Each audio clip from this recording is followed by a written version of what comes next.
Police tackle black teen outside mall. Froze when 10 FBI agents surrounded them. It was a bright Saturday afternoon, the kind that usually brought families, teens and shoppers out in droves. The air was crisp, carrying the faint scent of pretzels and freshly brewed coffee from the nearby mall cafes. Outside the Lincoln Mall, teenagers laughed and scurried between stores, and cars eased into the parking lot. But what was supposed to be a normal day quickly spiraled into chaos.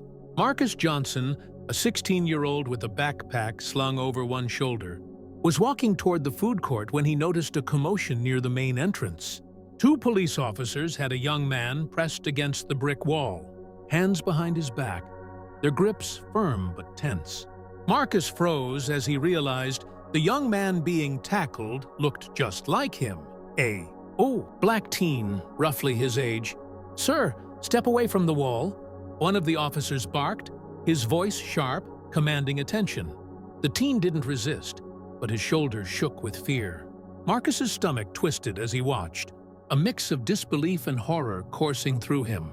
"Why are you doing this?" the teen asked, his voice trembling. "I didn't do anything." The officer's response was curt, almost rehearsed. "We have a report. Step aside and comply, or things will get worse." From the sidelines, a small crowd began forming. Some people whispered in shock, while others pulled out phones to record the unfolding incident. Marcus's heart pounded. He couldn't tell if the officers were overreacting, or if something serious had really happened. The air was thick with tension, and every step the officers took seemed calculated, cautious, yet aggressive. The teen's friend, a girl with a ponytail, ran up to the scene, shouting, "Hey! He hasn't done anything! Stop!" Her voice cracked with urgency, but the officers ignored her. Just as one officer moved to tighten his hold, a sudden, startling sight caused both Marcus and the crowd to freeze. From around the corner of the mall's entrance, 10 black SUVs rolled in silently, their tires crunching over the gravel. The doors opened, and 10 agents in sharp suits and badges fanned out instantly, forming a wall between the police and the teen. "FBI, step back now!" one of the agents shouted, his voice calm but authoritative. The officers hesitated, hands still on the teen, eyes wide. Marcus could almost hear the collective gasp of the crowd. What's going on?" one of the officers stammered, clearly unprepared for this sudden turn of events. An agent stepped forward, his face unreadable but his voice steady. "This young man is under our protection. Lower your hands and step aside."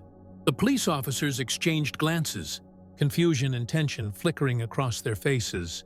Slowly, reluctantly, they released their grip, stepping back a few feet. The teen collapsed into a crouch, breathing heavily, tears forming in his eyes. "Thank you. Thank you," he whispered to the nearest agent, his voice barely audible. Marcus could see the relief wash over him in waves, a release of the fear that had gripped his chest moments before. "What happened?" a bystander asked, her phone still recording every second. The agent didn't answer, only motioned for the teen to rise. As the crowd buzzed with whispers and murmurs, Marcus couldn't shake the image of the officer's hands on the teen. He knew that tension between police and black youth had been simmering for years, a story repeated across the country. And here it was, unfolding live in front of him. The agents led the teen a few steps away, shielding him from the crowd. Marcus watched, feeling a mix of relief, fear, and anger. Relief that the young man was safe. Fear that something like this could happen to anyone. Anger at a system that allowed fear to escalate into violence. Why were they trying to arrest him? Marcus asked the girl with the ponytail, who had been pacing nervously. I don't know, she replied, voice trembling. "They said something about a misunderstanding, but the FBI, they said he wasn't the person they were looking for. That's all I know." Marcus's mind raced. Misunderstandings? Misidentifications? Every detail felt heavy, loaded with the kind of tension that movies try to capture, but rarely get right. He could hear the agents giving quiet instructions to the officers, their voices firm yet controlled. Slowly, the scene began to calm, though the air remained thick with unresolved fear. One agent stayed near the teen, speaking softly, reassuring him. Marcus could see the boy nod, still shaking, still trying to process what had just happened. A mother in the crowd held her child close, whispering, "See? It's okay now." But Marcus noticed the subtle tension, the knowledge that this could have gone differently in seconds. Hours later, as the mall returned to its normal rhythm, Marcus sat on a bench outside, replaying the events in his mind. He thought about the fear in the teen's eyes, the sudden arrival of the agents, and the silent, powerful authority they carried. He realized that life often hung by the thinnest of threads, that one misunderstanding, one snap decision, could change everything in an instant. He thought about the officers, too. Some were clearly trying to do their jobs, caught in a moment of fear and protocol. Some seemed shaken, realizing that their actions had consequences far beyond the immediate moment. Marcus felt a complex mixture of empathy and frustration, a reminder that real life wasn't as simple as right or wrong. As the sun began to set, painting the sky in oranges and purples, Marcus pulled out his phone and started recording a message. "What I saw today, what happened outside Lincoln Mall, it's a reminder that fear and judgment can escalate quickly. But it's also a reminder that courage, presence, and authority used wisely can save lives. Share this story. Talk about it. Let people know what really happens out there." He paused, taking a deep breath, feeling the weight of the day settle in. And if you want to see more stories like this, the ones that remind us about humanity, about courage, about what can go right, even in the worst situations, make sure you subscribe, like, and share this video. Let's keep telling the stories that matter. Marcus stood, looking once more at the mall, the crowd thinning, the teens heading home, the day ending as suddenly as it had begun. He knew he would never forget the sight of that teen, the tense moment on the brick wall, and the arrival of those 10 FBI agents who changed everything in a heartbeat. It was a story of fear, power, relief, and humanity. The kind of story that demanded to be told, shared, and remembered. The teen, later identified as Elijah Carter, was led toward the row of SUVs by the FBI agents. His legs trembled with exhaustion and relief, each step heavy with the adrenaline that had coursed through his body moments ago. The agents spoke quietly among themselves, one of them occasionally glancing back at the officers who still lingered a few feet away, unsure whether to linger or retreat. Elijah's friend, the girl in the ponytail, ran alongside him. "You're okay now," she whispered, her hand gripping his arm. I thought I'd lose you." Tears streaked her cheeks, a mixture of fear and relief. Elijah could barely nod, the words lodged in his throat. Marcus, still on the bench, watched the entire scene unfold, his heart pounding. He felt a strange connection to Elijah, as if he could somehow feel the boy's fear and relief in a visceral way. The world had gone silent for a moment, leaving only the sounds of the agents, measured steps, and the soft murmurs of the dispersing crowd. One of the agents, tall and imposing with a calm, steady voice, addressed the officers. "This young man is under federal protection for a sensitive investigation. Any further interference could compromise the case and put him in danger." The lead officer, a man with graying hair and a nervous twitch in his jaw, swallowed hard. We didn't know. We thought—" "You thought he was a threat," the agent said evenly, cutting him off. "We understand mistakes happen, but your actions nearly escalated this into something tragic. Please make sure it doesn't happen again." The officers nodded, their faces pale and strained. They didn't argue. There was no point. The authority of the FBI presence was absolute, and the tension in the air was enough to remind them of the delicate balance they had disturbed. Meanwhile, the crowd had begun murmuring again, some people approaching the agents with questions. One woman, holding a toddler, called out, "Why didn't you just tell them he was innocent?" The agent's eyes softened, his tone measured. "We arrived as quickly as we could. Misunderstandings happen, but what matters is that he is safe now. That is all." Elijah's knees buckled slightly, and one of the agents quickly steadied him. "It's okay," the agent said, placing a reassuring hand on his shoulder. "You're safe. You're okay." Marcus's stomach churned. He could hardly believe the events that had unfolded in such a short time. One moment, it had been a typical mall afternoon. The next, a scene that could have ended in tragedy had it not been for the intervention of 10 calm, precise agents. Why did they need to protect him? Marcus whispered to no one in particular, though the words seemed to hang in the air, unanswered. He could feel the weight of the moment pressing down on him, the knowledge that life could pivot in an instant, and that fear and misunderstanding could almost destroy a young life. One of the agents guided Elijah to the back of an SUV. "We'll take you somewhere safe. No one else needs to see this today. Do you understand?" Elijah nodded silently, his throat too tight for words. The world around him felt surreal, a blur of faces, lights, and muted sounds. Marcus could only watch as the agents closed the SUV doors, the tinted windows hiding Elijah from view.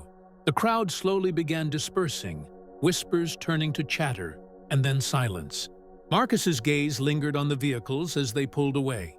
He could still feel the echo of the tension, the fear, the relief. Something inside him had shifted. He realized that the world wasn't as simple as good or bad. It was complex, messy, and sometimes terrifying. And yet, in those moments of chaos, courage and calm could make all the difference.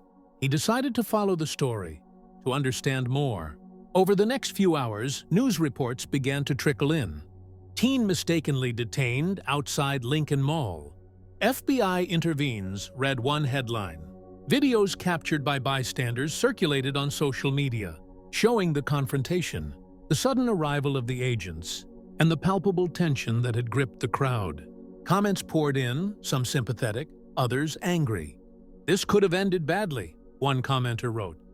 "Thank God the FBI was there." Another added, "Police need better training. Innocent kids are scared every day." Marcus read through them all, the mix of fear, outrage, and relief mirroring the emotions he had felt in person. That evening, Marcus found himself reflecting on the deeper meaning of what had happened.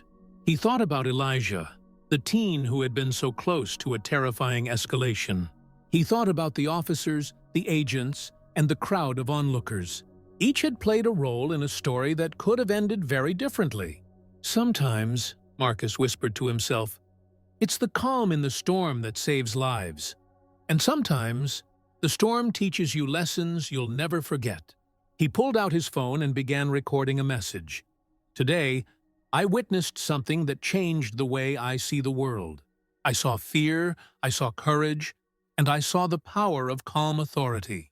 I saw a teen almost caught in a tragic mistake, and I saw the difference it made when people stepped in to protect him. Share this story.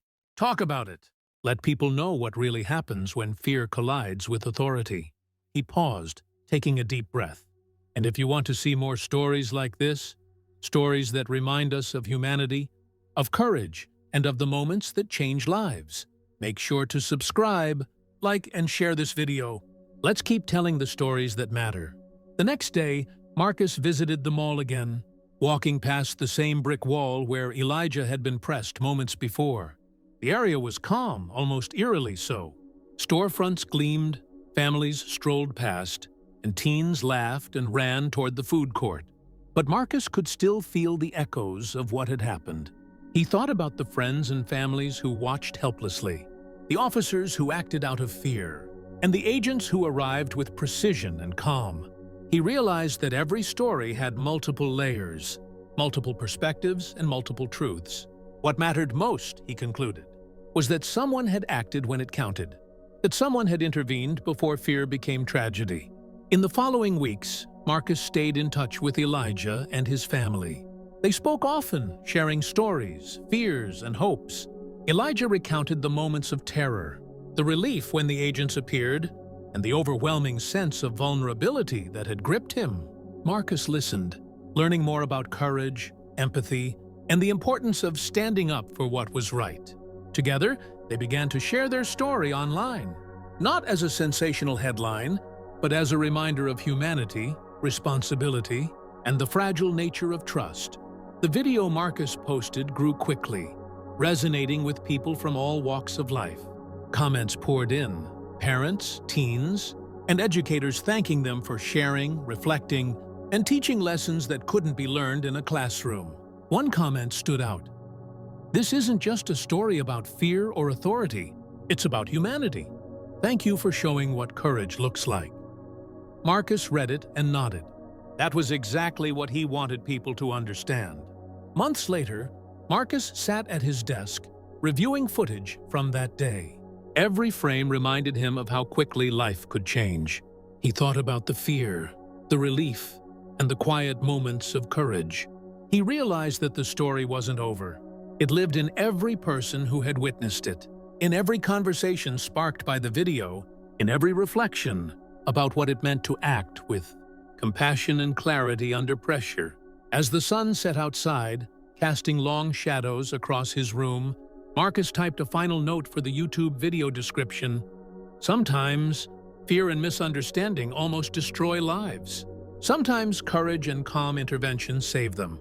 Watch, reflect, and share this story.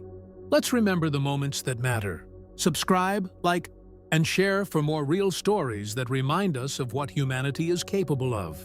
And with that, he uploaded the video, knowing that the story of that bright Saturday afternoon outside, Lincoln Mall, of fear, authority, courage, and relief, would reach far beyond the walls of the mall, touching hearts and inspiring conversations that mattered. Marcus leaned back, letting the weight of the day's events settle in his mind. He knew one thing for certain: the memory of that day, the sight of Elijah trembling, and the sudden arrival of those 10 FBI agents would stay with him forever, a reminder that in moments of fear, humanity, courage, and calm can change everything. And so, the story continued to ripple across screens and hearts alike, inviting everyone who watched to reflect, empathize, and engage. Because sometimes, the most important stories are the ones that remind us of our shared humanity. If you want to see more stories like this, stories that show the real moments that can change lives in an instant, make sure you hit that subscribe button, like this video, and share it with everyone who needs to see it. Don't miss out on stories that matter.